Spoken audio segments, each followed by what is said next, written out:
დღეს მას ღვთისკაც და წმინდანს უწოდებენ. მაგრამ იცით თუ არა, როგორ მოექცნენ მას სინამდვილეში, როცა სამშობლოში დაბრუნდა. შინაპატიმრობა, აკრძალვა, მარტოობა. რატომ აუკრძალეს სტუდენტებს მასთან მისვლა? რატომ გაათავისუფლეს უნივერსიტეტიდან კაცი, რომელმაც ის დააარსა? ეს არ არის უბრალოდ ისტორია მეცნიერზე. ეს არის ამბავი უდიდეს თავგანწირვასა და კიდევ უფრო დიდ ღალატზე.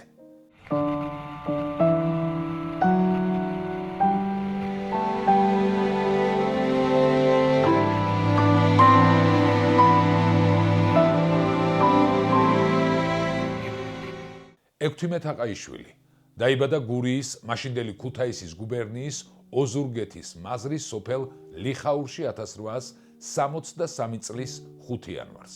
მამამისი აზნაური სიმონ თაყაიშვილი კორდონის ოფიცერი იყო.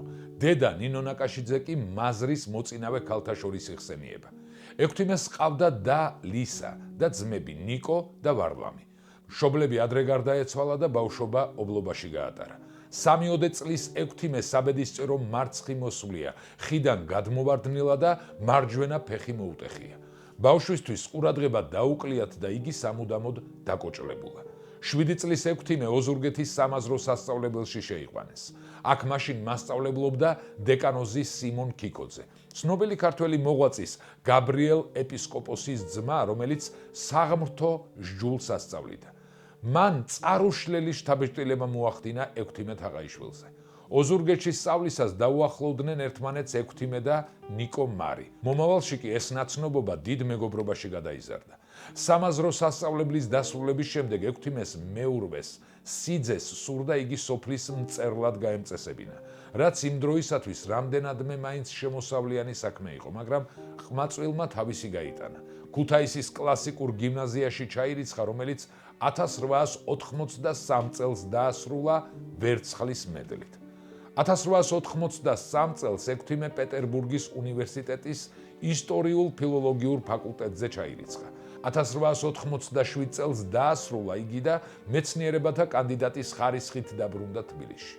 1887-1894 წლებში ექვთიმე მასწავლებლობს თბილისის სათავადაზნაურო სკოლასა და კლასიკურ გიმნაზიაში. ასწავლის ბერძნულ და ლათინურ ენებს, ისტორიასა და გეოგრაფიას. 1894-1904 წლებში სათავადაზნაურო გიმნაზიას განაგებს. 1895 წელს ექვთიმემ ილია ჭავჭავაძის ჩარევით ცოლად შეირთო თბილისელი იურისტის ივანე პოლტორაცკის ასული ნინო. ექვთიმე თაყაიშვილი აქტიურ მეცნიერულ, პედაგოგიურ და საზოგადოებრივ მოღვაწეობას ეწეოდა. ღვთისა და ერის სიყვარული ედო საფუძვლად მის ყოველ მოქმედებას. თავისი მეცნიერული მუშაობის უმთავრეს მიზნად ექვთიმე თვლიდა მასალების შეკრებას საქართველოს ისტორია-არქეოლოგიისათვის. მეცნიერების რა დარგში არ უმუშავია მას: ისტორია, არქეოლოგია, ეთნოგრაფია, ეპიგრაფიკა, ნუმიზმატიკა, ფილოლოგია, ფოლკლორისტიკა, ლინგვისტიკა, ხელოვნების ისტორია. 1888 წელს იგი წერა-კითხვის გამავრცელებელ საზოგადოებაში გამგეობის წევრად შეიყვანეს. პარალელურად აქვეყნებდა ძველ ხელნაწერთა აღწერილობებს გაზეთ ივერიაში. ექვთიმე თაყაიშვილის პირველ სამეცნიერო ნაბიჯებს მტკიცე ნიადაგი მოუმზადა ისტორიკოსმა დიმიტრი ბაქრაძემ, რომელსაც ექვთიმე შეხვდა გიმნაზიაში მასწავლებლობის დაწყებიდან 1 წელიწადში. ისინი ხშირად ერთად მოგზაურობდნენ საქართველოს სხვადასხვა კუთხეში. ერთად ეძებდნენ, კრებდნენ ძველ ქართულ ხელნაწერებს, სწავლობდნენ და აბინავებდნენ მუზეუმებში. საზოგადოების წევრი რომ გავხდი, მივიხედე, შევიტყვე რომ იმ ძვირფას ხელნაწერებს კაცი პატრონი არ ჰყავდა და ძალაუნებურად მოვკიდე ხელი. დავუწყე პატრონობა. მერე თანდათან გამიტაცა, შემიყვარდა და ვიწყე ზრუნვა დაღუპვისაგან მათ გადარჩენაზე. თან ახალ-ახალსაც ვაგროვებდი, შემოწირულით აღარ ვჯერდებოდი. საზოგადოების ხარჯზე შეძენაც დავიწყე. სხვადასხვა კუთხეში მიმოწერა გავაჩაღე, აგენტები გავიჩინე. წერს ექვთიმე თაყაიშვილი. უდიდესი მნიშვნელობა ენიჭება ექვთიმე თაყაიშვილის მიერ აღმოჩენილ ვეფხისტყაოსნის ძველ ხელნაწერებს. მან თავი მოუყარა 17 ხელნაწერს, რომელთა შორის ზოგი მეტად საყურადღებო იყო როგორც ვარიანტებით, ისე მხატვრობით. საერთოდ კი 24 ხელნაწერის შესახებ მოკრიბა ცნობები.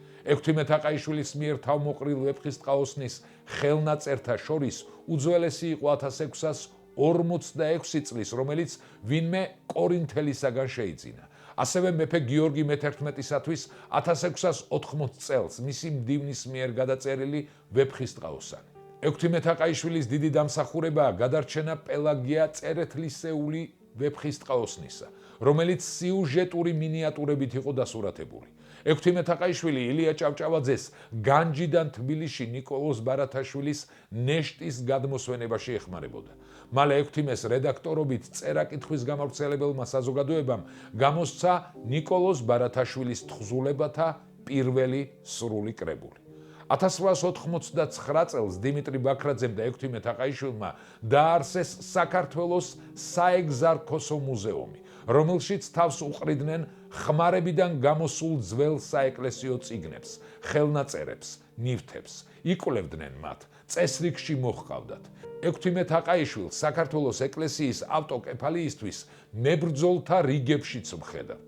ის იგონებს, როცა ამ საკითხში მეფისნაცვალ ვორონცოვ დაშკოვისაგან მხარდაჭერის იმედი დაგვეკარგა, გადავწყვიტეთ დიდი დემონსტრაცია მოგვეწყო და ავტოკეფალია მოგვეთხოვა. ილიამ გითხრა თუ საჭიროა, მეც აგიძღვებითო. ექვთიმე თაყაიშვილმა მნიშვნელოვანი როლი შეასრულა თბილისის უნივერსიტეტის დაარსებაში. იგი ივანე ჯავახიშვილთან ერთად იმთავითვე იყო არჩეული ქართული უნივერსიტეტის საზოგადოების კომისიაში. უნივერსიტეტის წესდების შესადგენად და სხვა სახის საორგანიზაციო მუშაობის ხელმძღვანელობისათვის შეიქმნა კომისია, რომლის შემადგენლობაშიც ექვთიმე თაყაიშვილიც იყო.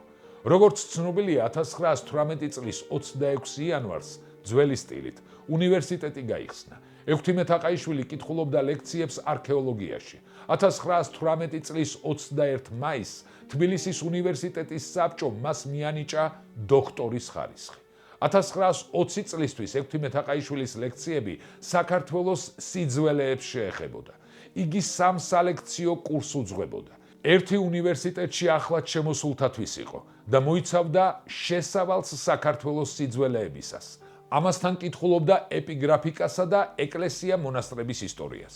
თბილისის უნივერსიტეტში მოღვაწეობის დროსაც ექვთიმე არ ივიწყებდა საქართველოს სიძველეებს და მათ დაცვა შესწავლას. ამ წლებში მან საქართველოს სხვადასხვა კუთხეში იმოგზაურა და ბევრი სასარგებლო საქმე გააკეთა.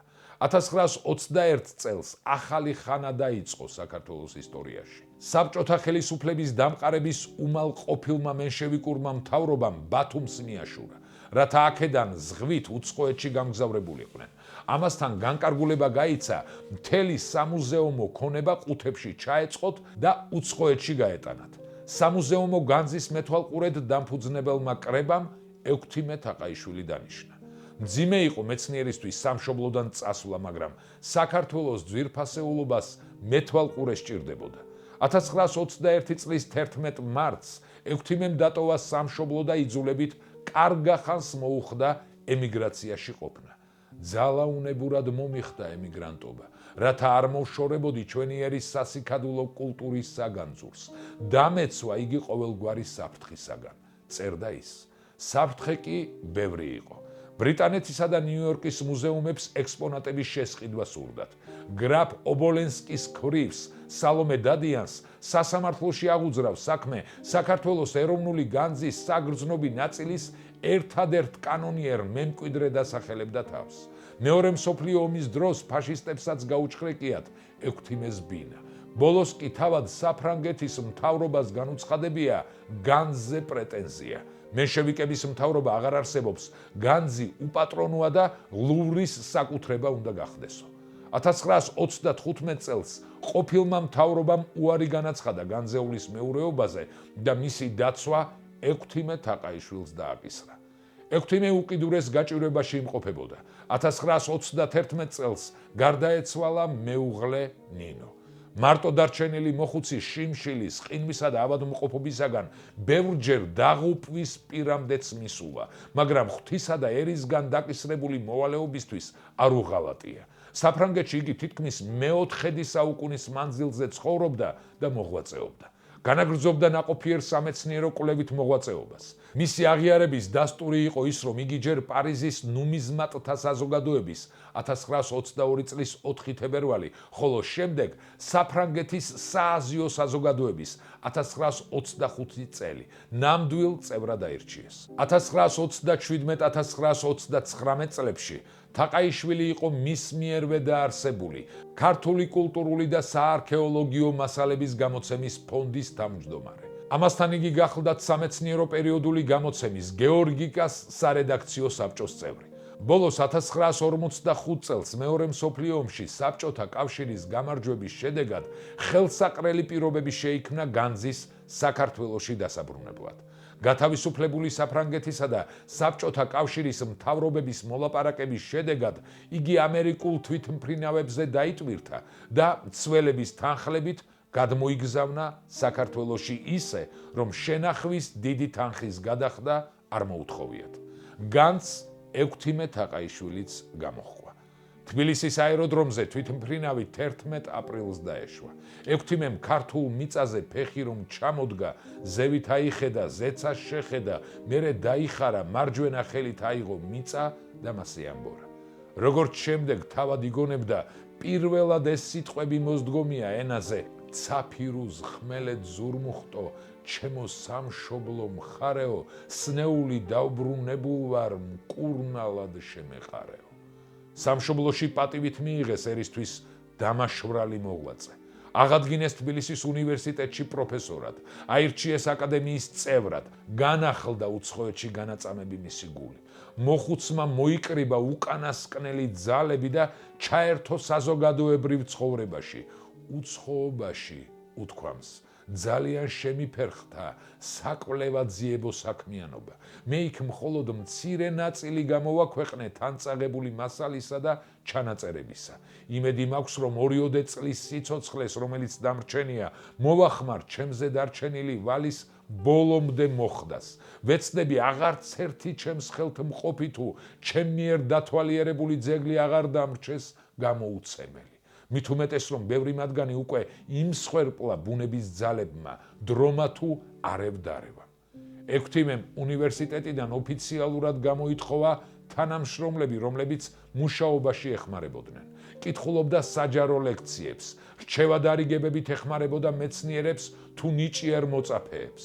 1951 წლის დეკემბერში დააპატიმრეს მისი შვილობილი ლიდა პოლტორაცკაია, ვისთან ერთადაც ცხოვრობდა ბინაში. შემდეგ მომლელმა ქალმაც შეწყვიტა სიარული. 1952 წლის დასაწყისში უნივერსიტეტიდან გამოუგზავნეს უწყება, რომ გათავისუფლებულია საქართველოს ისტორიის პროფესორის თანამდებობიდან, საკმარისი პედაგოგიური დატვირთვის უქონლობის გამო. მალე გაირკვა, რომ ხმები დაეყარა, თითქოს ექვთიმეს შინაპატიმრობა ჰქონდა და ბევრი მეცნიერი ამის გამო მასთან მისვლას ვერ ბედავდა. თანამშრომლებსაც აუკრძალეს მასთან სიარული. ასეთმა დევნამ შევიწროვებამ ძლიერი მოქმედა ისედაც დასნეულებულ ექვთიმეზე.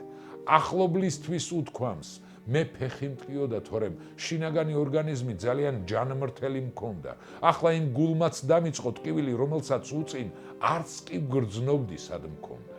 1953 წლის 21 თებერვალს ექვთიმე თაყაიშვილი გარდაიცვალა. სიკვდილის მიზეზი იყო გულის დამპლა. 24 თებერვალს მცირერიცხოვანმა პროცესიამ გააცილა იგი უკანასკნელ გზაზე ვაკის სასაფლაომდე. 10 წლის შემდეგ 1963 წლის 10 თებერვალს ექვთიმე თაყაიშვილის დაბადების 100 წლისთავთან დაკავშირებით მისი ნეშტი დიდუბის პანთეონში გადაასვენეს. 1987 წლის 22 თებერვალს ლევილიდან თბილისში ჩამოასვენეს და მეუღლის გვერდით დაკრძალეს ნინო პოლტორაცკაია თაყაიშვილის ნეშტიც. კათოლიკოს პატრიარქ კალისტრატე ცინცაძეს ექვთიმეს სიცოცხლეშივე უთქვამს, იგი წმინდანებში ჩასარიცხი კაციაო. ლადო გუდიაშვილსაც აღუნიშნავს, ამნაირ ადამიანებს ძველად ხატავდნენ ტაძრის კედლებზე. 2002 წლის 17 ოქტომბერს წმინდა სინოდმა ღვთისა და ერის ნება გამოხატა, როცა დაადგინა, რომ წმინდანთა დასში შეერაცხა ექვთიმე თაყაიშვილი და ეწოდებინა მისთვის ღვთისკაცი. დაგვიწერეთ თქვენი აზრი ექვთიმე თაყაიშვილის შესახებ, გამოიწერეთ კარდუს არხი, მოიწონეთ ეს ვიდეო და გაუზიარეთ რაც შეიძლება ბევრს, რათა ყველამ გაიგოს ამბები საქართველოზე.